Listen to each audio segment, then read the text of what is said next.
Hi, everyone. Welcome back to another episode of What They Don't Say. Today, I'm in Panama City, Florida. And on Saturday, Lori and I wrapped up an amazing fundraising event called Walk in My Shoes, which during the month of April, Lauren's Kids Foundation, not Lauren as in co-host, but Lauren Book. During the month of April, Lauren's Kids Foundation, thousands of people walk 1,500 miles across Florida. Now, this event is to raise awareness, educate communities, and empower survivors, specifically survivors of child sexual abuse. And today I'm here with Lori Allen, who is the executive director of the Gulf Coast Children's Advocacy Center. And we're here to continue this conversation. Hi, Lori. Thank you so much for letting me sit down with you today. Absolutely. And you have to remember, we also have the Gulf Coast Sexual Assault Program, which is the Certified Rape Crisis Center. So I know that a lot of your podcast has highlighted a lot of adult sexual assault. And we've talked a little bit more about the child side of things and introducing Child Advocacy Center. But I think it's really important for me to say, especially for our staff and those that we serve, that I identify as serving both the Child Advocacy Center and our Certified Rape Crisis Center with my whole heart. They, both missions are so important.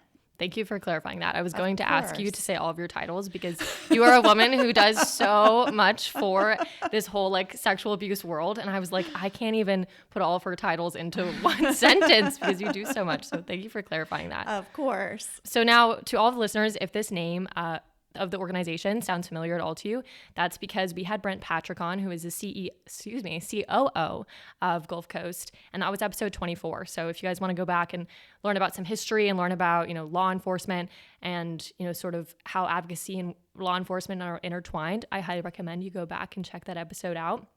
But so Lori, your expertise, like you had said, you are an advocate for all survivors, no matter the age, but your expertise and your knowledge and the main core of your work is really in this child sexual abuse space. So that's what we're going to be focusing on today. We're going to dive right in.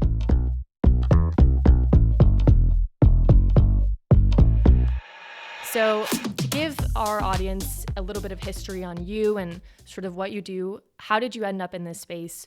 What is a day in your life? Sort of speak to our audience about what you do. So as the executive director of the Children's Advocacy Center, and we are a nationally accredited child advocacy center through the National Children's Alliance, I started here at the CAC as the executive director in 2012. But what got me to this place, which I feel like is my absolute purpose, is a lot of life experiences that I'll talk a little bit about after I do an introduction. But professionally, I grew up here in Panama City.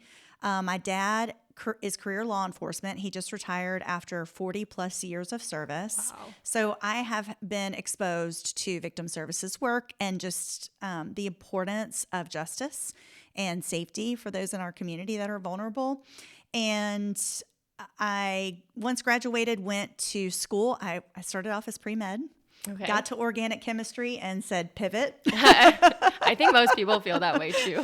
I've heard OChem is like the killer. Yeah, for sure. And I ended up getting my bachelor's degree in mathematics and a master's degree in public health with a specialty in biostatistics and epidemiology from The Ohio State University. So, wow. Still a fun degree to me, but certainly others were like, no. Thank you. So after I finished, moved to Dallas for a few years, did the stay-at-home mom thing, and moved back to Panama City in 2006. And it was my dad that was really encouraging and said, I think you'd be a really good child protective investigator with the Florida Department of Children and Families. You have a heart for this. It really had not a whole lot to do with what I had just got my master's degree in. And I think the starting pay was like $24,000. And if I had stayed in my degree field, I was looking at 6+ figures. But I think that is important for your audience, especially those that are trying to decide what to do with their life. I can imagine no more fulfilling career. I've been doing this for 20 years now, almost 20 years, doing what I'm doing. I think when we're young, it's always like, what do you want to do? I want to do something where I make lots of money and I can be famous, and I can be successful. Do something that you love, number one. And then number two, find something that helps others and, shares some part of good in the world. And you can do that in any capacity, really. It's all about perspective. So that was just my little 2 cents to say I'm no regrets of going into that career field. So I started and I worked for 6 years with child safety. And in addition to doing child protective investigations, I became the training specialist for a large part of Northwest Florida. And then it was from that role that I transitioned here to the Children's Advocacy Center. So you're absolutely right. A lot of focus on child safety, child welfare, but there was often an intersectionality between children who had experienced a maltreatment and their parents who had also experienced a maltreatment. So a lot of intergenerational abuse or neglect that include domestic violence and sexual violence. And so I became very familiar with all types of victimization, even working in that role. And it was in 2015 that there was a gap in services for adult survivors of sexual assault in our community. And to give you some perspective too, so I don't know if you'll ever remember this, you were probably small, but when Panama City was known for spring break, like that was the college destination for like Florida in general, especially. It's just the beaches and all that. But it was different in Panama City. There was some shows that were highlighting girls being sexually exploited that were nationally known. There were just massive partying, a lot of vulnerability. And so there was not a fantastic response here locally, and not a lot of discussion around that. And I can vividly remember, I was young in my career, when the sheriff at the time, his name is Frank McKeithen. He's a dear friend of my family, and I love him so. He's retired now. And we have a wonderful sheriff. You met him on Saturday, yes. Tommy Ford. He's fantastic so too. Lovely. But a girl was gang raped, and it was videoed behind one of the super clubs here on the beach. And that was it for our community. We were like, no more spring break. We're done. The community has really instilled itself to, one, create a culture that does not have any sort of facilitation of these heinous crimes.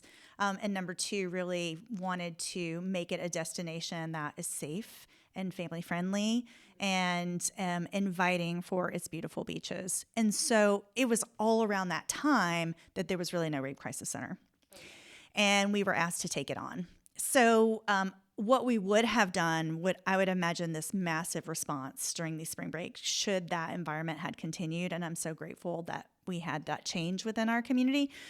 So our response has largely been now serving adults that live within our community rather than a lot of college age visitors that would have been our primary, I think, audience or client base if we had started any earlier than that, which it's really sad to think that all that time, there was such a need and it didn't happen. So that was the impetus behind us doing the adult side on the Rape Crisis Center and how I got involved in that.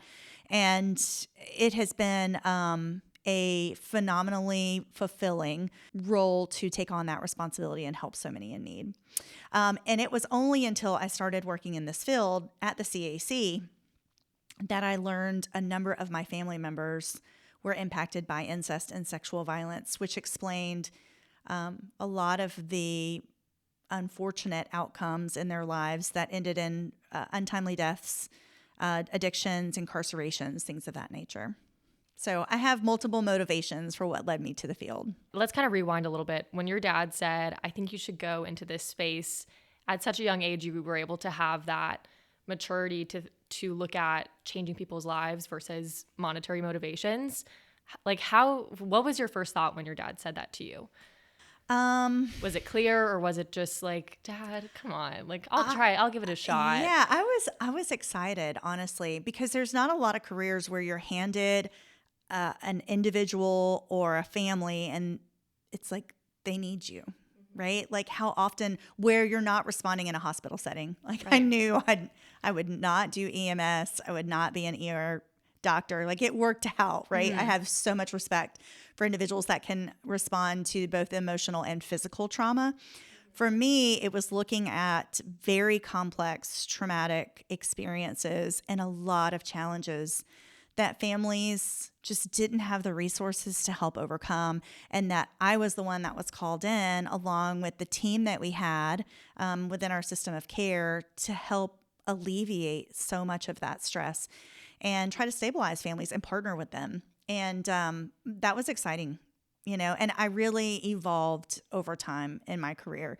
I think that I was young and saw things from a, little bit different perspective when I started. I think I was in my mid-20s versus today, I just can see things a lot clearer and not so incident focused like I did back then, but really looking back at the why and tracing it back even to generations. And someone told me a long time ago that often with these types of cases, especially when there's a failure to support a survivor, it's not the absence of love. It's the absence of the ability of having empathy in that moment when you're hurting also. And it's really created a different perspective for me when helping families. I really love that, especially because there's so many aspects of the healing journey where you need support and help. And Lauren Book was talking about this before we started the walk. She was saying that you have the law enforcement aspect, you have the advocacy aspect, you have the community aspect. And if all three of those things aren't working together, then most likely the survivor's healing journey is either going to take a lot longer, or they won't get justice, or both, or they'll end up with a very intense form of PTSD and everything along those lines. Sort of switching gears a little bit, what is something within the space of child sexual abuse that you think people aren't talking about enough? I think still nationally, we're not recognizing the number of children that are impacted by childhood sexual abuse. And we're still not comfortable with the language that's needed for children to safely talk about it when it does happen. So we have to get away from this secrecy/shame around body parts. Just body parts. Oh my gosh. Like an eyeball is an eyeball, a finger is a finger, a vagina is a vagina. I just don't understand why we still have such an uncomfort with teaching our children the anatomically correct body parts. Because when we do that, we're saying that's not okay to talk about. Right.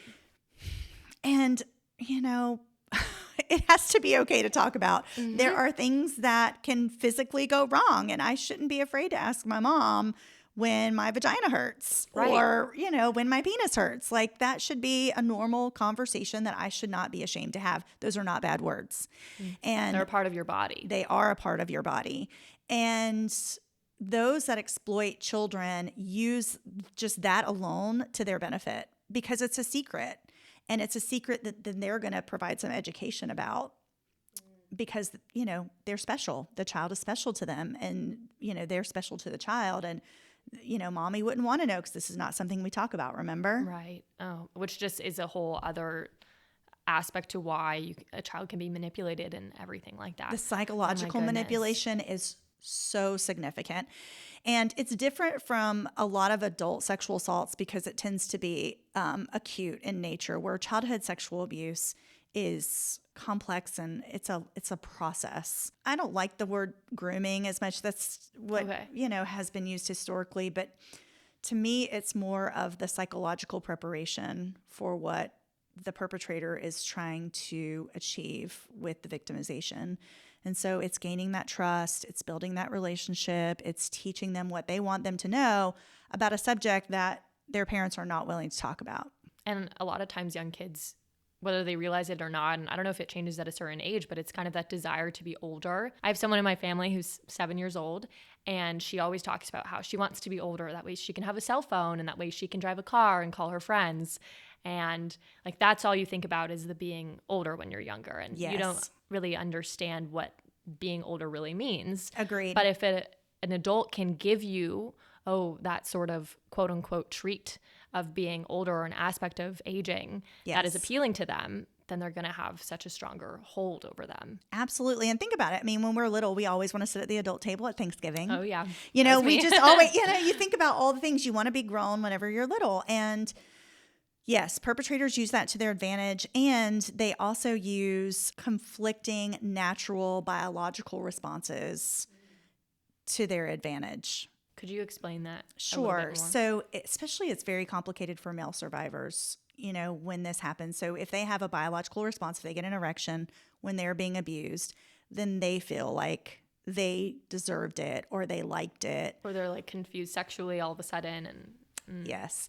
And so perpetrators also, if you don't provide education to your kids about the natural biological responses to their body parts, then that is an opportunity for a perpetrator to then use that information to their advantage as well. So the education component is something that I feel like in our country we have to do a better job at. We have to be shining a light on this, because in darkness is where this thrives. And now you're seeing it taking place on online exploitation. And I think the latest statistic is first onset age of exposure to pornography is now 9 years old in our country. And so for those families that are like, I'm just not comfortable with this. I want my child to be innocent. I want them to not know.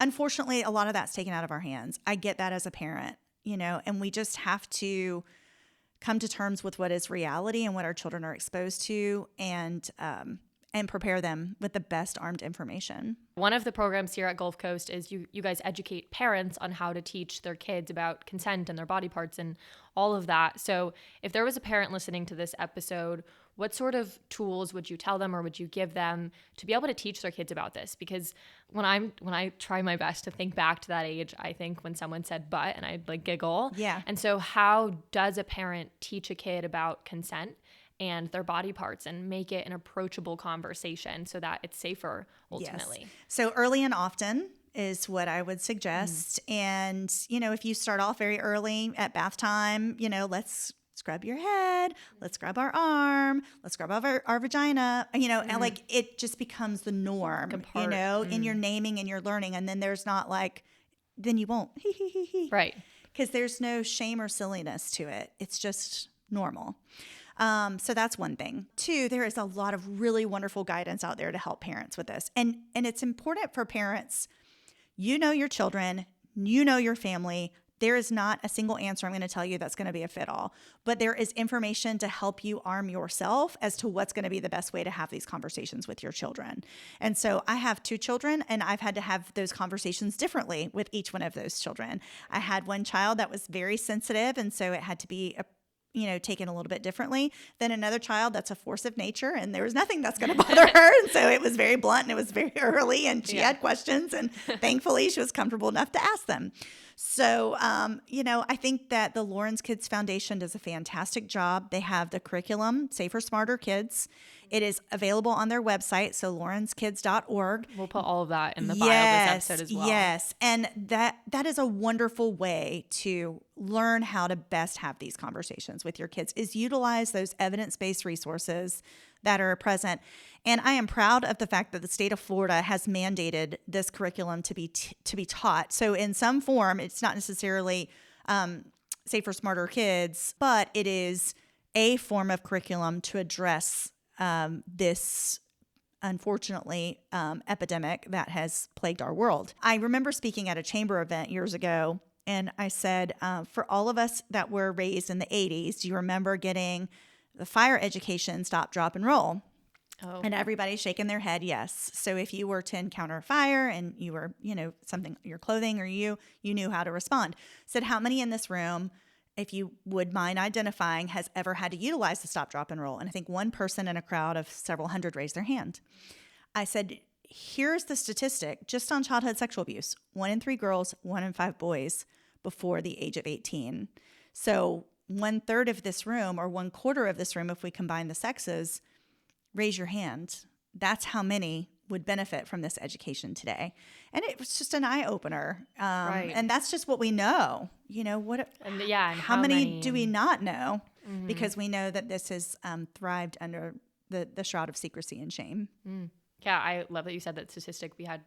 I was talking to you about this the other day, that Jess Michaels, she was saying that a kid is 117 times more likely to be assaulted than to catch on fire. Yet we're so focused on the catching on fire and the calling 911, which is also important. It is very important. However, this should just be a part of that conversation. It shouldn't be separated. We don't need to make it weird or anything like that. It should just be a part of what we're teaching our kids. Yes. What are the long-term and short-term impacts of a child being abused at a young age? What does that look like for them? And this generational cycle of abuse that can happen, but psychologically and socially and emotionally, what happens to kids when they're sexually abused at a young age? So there are factors that vary the response to trauma. And I am not a psychiatrist or a psychologist or even a licensed mental health counselor by trade, but I do read a lot about this sort of work. And I have had the experience of working with trauma survivors for nearly 20 years. And so I think some good resources to lean on this. You and I talked about this before. Dr. Bruce Perry has done phenomenal work around the trauma response and abilities to heal. And other books that we've leaned on heavily here is The Body Knows the Score. Love that one. Yes, The Trauma Stewardship. There's so much out there that's reputable, credible, where you can learn how to help navigate individuals. So for kids, we often tell parents to look for changes. You know, if you have a child who was very young and was sleeping through the night and didn't seem to have what we call night terrors, was, potty trained, ate well, seemed to be happy, engaged, thriving, and then all of a sudden started wetting the bed again and was very attached to a single caregiver in the home, started baby talking again where they were not, started having night terrors. If you see these drastic change in multiple areas of a child's life, that could be an indicator that something in their environment has changed. It's no different from when we're talking to law enforcement about habitual runaways. Kids are not inherently good or bad. I can remember my grandmother, whenever my oldest was born, and she was comfortable, and she said, "Oh, you have a good baby." I said, "Well, I think that's a misconception. Babies are not good nor bad. Right. Babies are comfortable or uncomfortable. And it's the same thing with any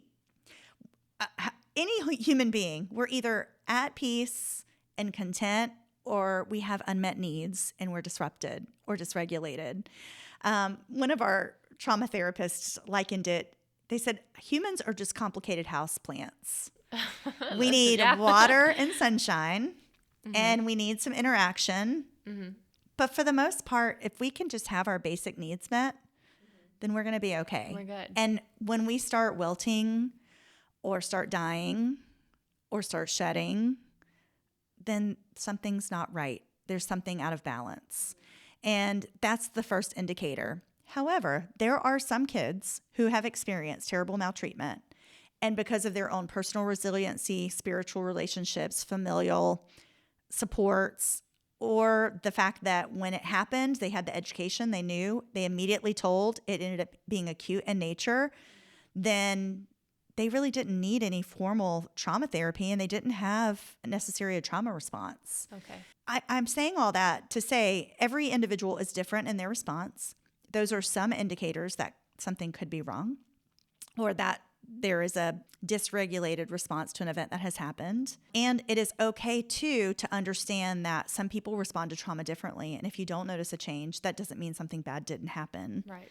They're just responding it differently than what's expected. So it's different for every case. It really is. And let's say you're a parent, your kid comes to you and says, "Mom, like this man touched me," or "Dad, something happened," or something along those lines. They're basically trying to communicate that someone violated them. What are the next steps for the parent?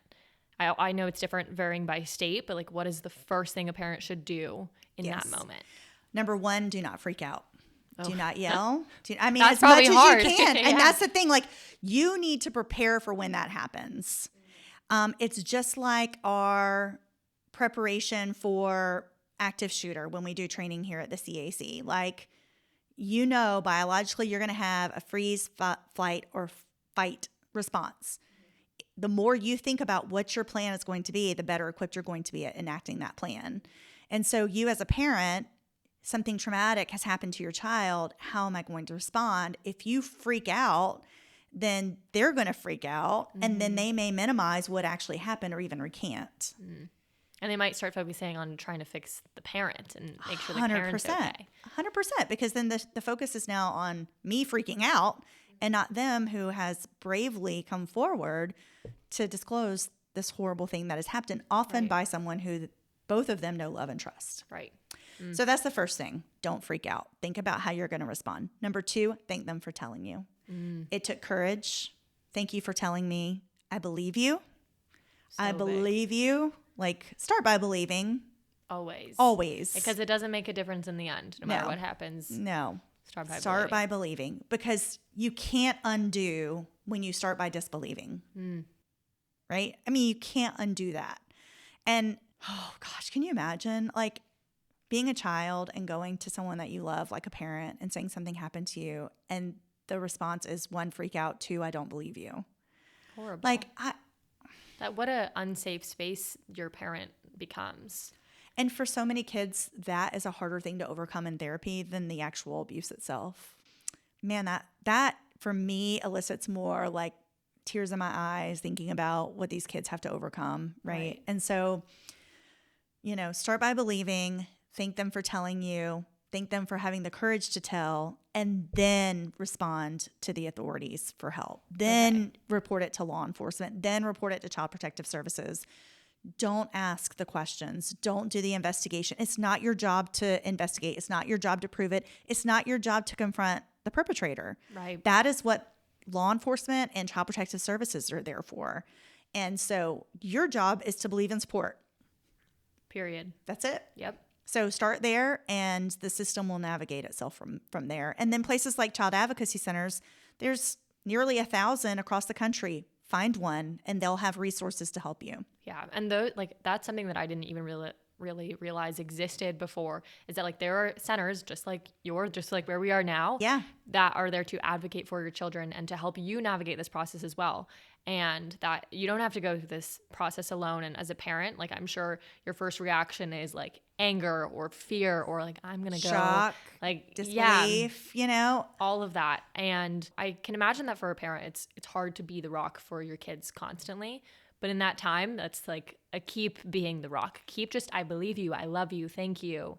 And then when you get to a child advocacy center, there will be a space for the child to get support and then for you to get support away from each other. So then you can take that breath and be like, I just can't believe this happened. Right. But don't say that in front of your child, right? Like let the advocates here help walk you through your disbelief, your shock, your anger, all the things that are going through your mind. If you can just think about, pre-plan how I'm going to respond, and this is what I'm going to do. That's such a good point, that you have to find a way to empty your cup that's not onto your child. Yes. That's, oh my gosh, I love that. Also, as a side note, anybody who's watching this right now, we are in the coolest room, I would say. We didn't talk about it at all, but it's a kid's court space. It is. And they're, like, once again, if you're not watching, there are chairs with stuffed animals, and there's a Minnie Mouse as the judge, and there's a gavel, and it's a fairly large space that we're in. And so I'm assuming you take kids in here to show them what court is like. It is, exactly. Okay. I mean, because it can be so scary. Yeah. Court for adults is scary. So scary. And so, kids innocently would be like, what is the black robe for? Or what is the hammer on the table? Like, they are so innocently wondering, like, what's going on here? And so we try to be as system sensitive and trauma sensitive as we can for victims of sexual abuse and physical abuse or whatever the maltreatment is, neglect for children, and they have a space that they can come and learn, so it's not this scary unknown thing whenever they do have to encounter the court system. That's incredible. And like, I've heard a story a long time ago that there was a kid who was going to get an MRI done, I think it was, and the kid was screaming and crying and like couldn't go in the MRI. And so ultimately, like, this doctor's office adapted turning the MRI machine into what looked like a spaceship. And then all of a sudden kids weren't scared anymore. Yeah. And it became a more approachable thing. Still a scary ththing, but it's speaking their language, because you do have to treat them differently. Their brain is at a very different part of development than our brain is.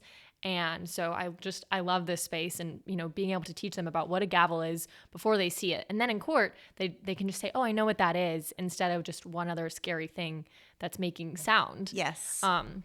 Additionally, the lobby here it's painted beautifully. It's like a sea scene. Oh my gosh, it's so almost warm and inviting. And some people might be thinking, well, this isn't a warm and inviting topic. Like, you should just have it as a standard lobby waiting area. But no, like, it should be an inviting space. This child has just gone through something horrible and traumatic and is trying to figure out what's next for them.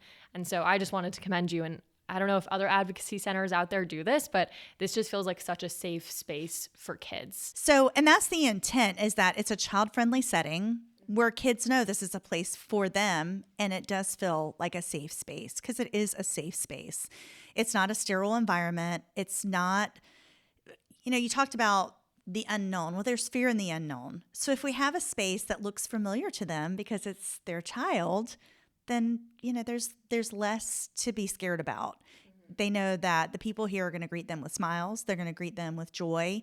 And yes, it's a terribly sad, confusing, and horrible topic.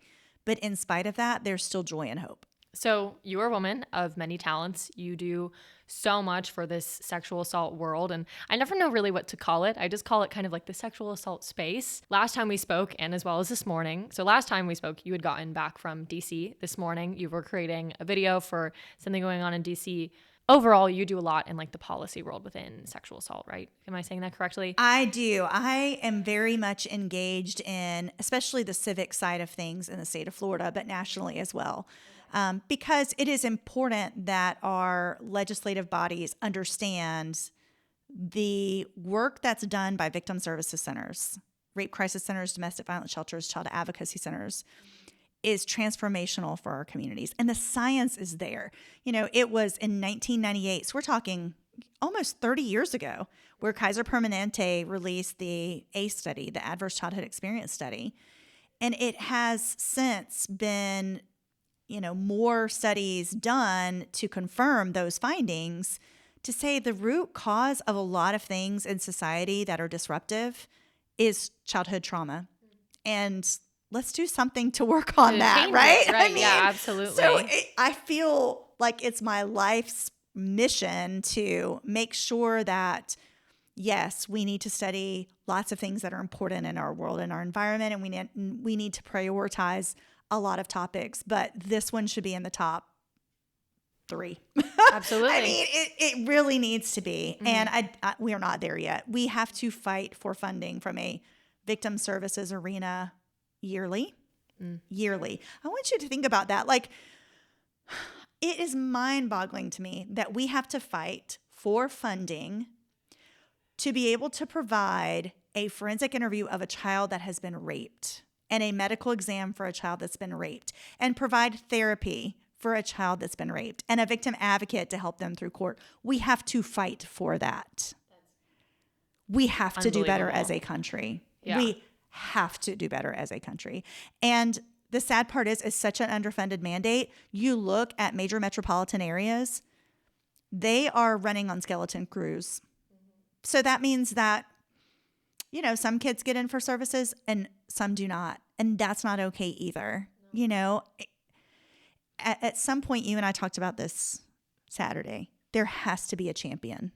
Right. Multiple champions. There needs to be a champion in the state of Florida. And thankfully, we have some here. And you met Senator Book and Senator Trumbull on Saturday. Those are 2 fantastic champions, and they make a difference. There has to be champions in every state, and there has to be a champion federally that's going to step up to say, this is our issue. We are going to fix this so that these victim services centers never have to fight for their funding to survive. The content is hard enough. I mean, really. And experience matters. Do you want a brain surgeon who's done 3 surgeries, or do you want a brain surgeon that's done 3,000 surgeries? Yeah, easy, 3,000. Yeah. You know what I mean? Like, same deal. We know that the trauma, the vicarious trauma that victim services staff carry gives their work lifespan somewhere between 3 and 5 years. So if we can do everything we can to support them, to give them longevity in this space, then let's do that. And let's not have to add to their stress by them worrying whether or not they have job stability. Right. I mean, come on. It's ridiculous. It's a no-brainer. Yeah. And also, not to mention that like sexual assault is not or child abuse, let's even start there, is not a controversial topic. Like there's no division on whether like one side says we should have that and one side says we shouldn't have that. Like both can agree that it's horrible. Yes. And as a society, we've really matured and learned that your childhood has a huge impact with what sort of adult you become and how you treat others and how you walk through life and your emotional intelligence. And so like, it's not an excuse anymore to just say like, oh, well, we didn't know that this impacts the future. Yeah. Like we know, people just have to be willing to make that their champion issue. Yes. And it's not just for a better mental space for one person. It's for a future with less violence, with people who are more emotionally intelligent, Yes. with people that treat their kids better, and that this, cycle of abuse does not continue over time. And access to education. Right. Look at most kids who do not have access to education. Look at their history. Look at their environment. And then what does that predict? If they don't have great educational outcomes, then it's a high predictor of, an interaction with our criminal justice system, not in a good way, right. or unemployment, or early fatality, or adverse medical conditions. Things that, this sounds so callous, but honestly, when you're talking to policymakers, they want to know the dollar impact. That's way more expensive than funding these programs. But at the end of the day, let's just get to the humanity of it. Those are people, right? Those are people, and every single person deserves better than what they currently are getting. And so I think if we invest in this, I know if we invest in this, then we will see transformational change all the way across. Better educational outcomes, fewer people going to prison and incarceration, right. less unemployed, and it starts way earlier than we think. Right. Whenever I was in New Orleans last summer for a Parents as Teachers conference, I was able to listen to a presenter who spoke about the basics.org. And he is a trained economist, Dr. Brilliant. I think he went to MIT, studied economics. And he said as a young child, he saw the disparities within his communities in Cleveland and asked his dad, why do they not have food and we have food? And he said that became his mission. He was like 8 or 9 years old. And he said, I want to find the answer to that question. Wow. So decided talk about determination, right? Yeah. Like he had it figured out. So he went to school and he's been trying to answer that question. He's now, later in his career, and he says, my research has led to the first 3 months of life. Educational gaps and disparities go all the way back to the first 3 months of life. So what makes a parent more engaged? One who doesn't have a trauma history that they're trying to recover from, right? One who understands what healthy parenting and support and attachment looks like. One who has the ability to meet they and their baby's basic needs. Right. Then we don't have to worry about neglect or emotional duress or all of these other traumatic events that a toxic environment can give to a 0 to 3 month old to have to recover from the rest of their life. Right. Like we can do this. Yes, it's possible. We can do this, yeah. right? It just takes champions who understand the importance of this work. Yeah. And aren't those champions and policymakers supposed to be focusing on the people anyways? Aren't they here for the people, right? Absolutely. I think a lot of it is not caring. A lot of it is not knowing. And so we have a knowing representative body here in our community. They know me. I know them. They know the work we do. They advocate for us at larger levels. It's intertwined. It's not It just needs to be, yes. Yeah. So like you and I talked about it. Take this information, take it back to Denver, plant seeds. Like if all of us do our part across this country, then collectively we can make a significant impact. And then we won't have to have this conversation. We will say, right. How amazing is it that we're unemployed? Yes. That we're all thriving, Yeah. that we're all thriving. Absolutely. And for people out there who aren't necessarily like in the political space or anything like that, you might be thinking, oh, that doesn't apply to me. But having just conversations in your group of friends and teaching your friends, because maybe they, hopefully they haven't experienced any form of sexual abuse in any way, but maybe when they have a kid one day, they'll remember that conversation that you had with them where you explained, what those impacts are and everything within that realm. And that can be a change maker just by having those conversations with the people within your community. Never underestimate the impact that you alone can have. I mean, even your sphere of influence can grow to bigger and bigger and bigger and bigger. And I think for so many people, they're so disengaged because of the divisiveness of politics, or they're so overwhelmed with the stress of the economics and just trying to raise a family today. I mean, there's so many things that are distracting. But if we can all come together on a few core common issues, then, man, wouldn't that be awesome? A better world, a brighter future. Absolutely. Can you talk about the areas of your work that give you hope for a brighter future? That is a really great question following Saturday. So I, for the first time in my career, got to witness multi-generational healing at the walk on this weekend. So whenever I see something like that, I'm at the point in my career where I see a child that came to the center who was under 10, and then I see them now as an adult with their own children, and they're thriving and they're happy. Man, that's where the hope lives. That is like, it is a testament to everything that we know and believe to be lived out in the flesh. And they are still walking with us and advocating for other people. And they themselves have changed the course of their family. And, you know, we don't have to talk about the cycle being broken. It was broken. Amazing. Yeah. And you're able to see that because they came and got it. They had the resources that they needed at the time that they needed it. That's it. Thank you so much, Lori. I know Lori has to run to her next thing. Like I said, everyone, this woman is so busy and doing so much, but thank you so much for having me.